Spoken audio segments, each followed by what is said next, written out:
Assalamualaikum and hello to everyone. My name is Siti Aisyah.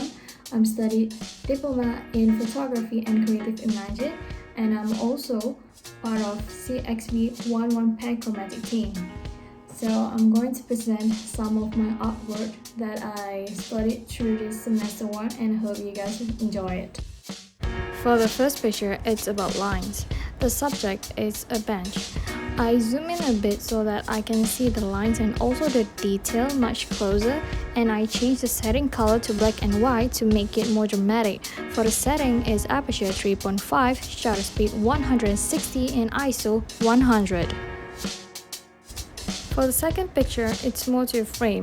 As you can see, the two hands are used as a frame. It is shaped like a heart to block other parts of the image so that I can focus more on the subject in front of me. For the setting, aperture 4.5, shutter speed 1000, ISO 400. For the third picture is rule of third. It's a type of composition in which an image is divided evenly into thirds, both horizontally and vertically, and the subject of the image is placed at the intersection of those dividing lines. For the subject I place at the intersection is those two bushes, and this photo also looks balanced as well.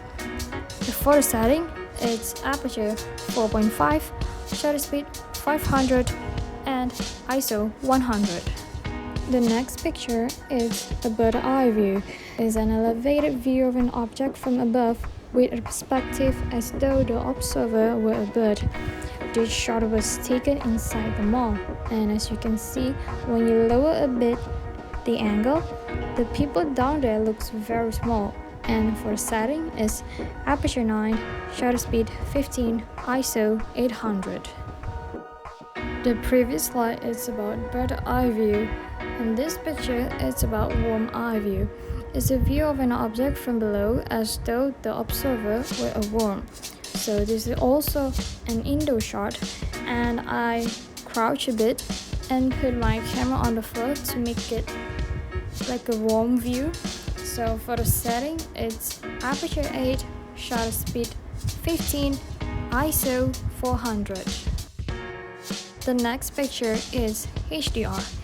HDR stands for High Dynamic Range. It's a technique used in photographic imaging to reproduce a greater range of luminosity than what is possible with standard digital imaging.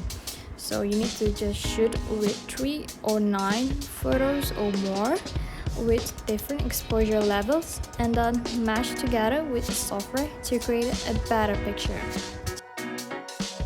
For the next photo, it's white balance. So I changed the setting to tungsten light, so the color is a bit dull and bluish. So in this photo, I want to focus on the girl, so the boy at the back, it's a bit blurry. And this photo is about a couple where you see the boy is looking at the girl really dearly. And for the setting is aperture 5.6, ISO 100 and shutter speed 160. For the last picture, it's also a white balance, and I used the color shade to add a slight pink tone to eliminate the blue cast that shadows take on an open shade. So this picture, I want to focus on the subject personality by using the pink flower to represent of happiness and gentleness. And for the setting, it's aperture 5, shutter speed 400 and ISO 100. Thank you guys for watching my artworks. That's all for me, and again, thank you guys.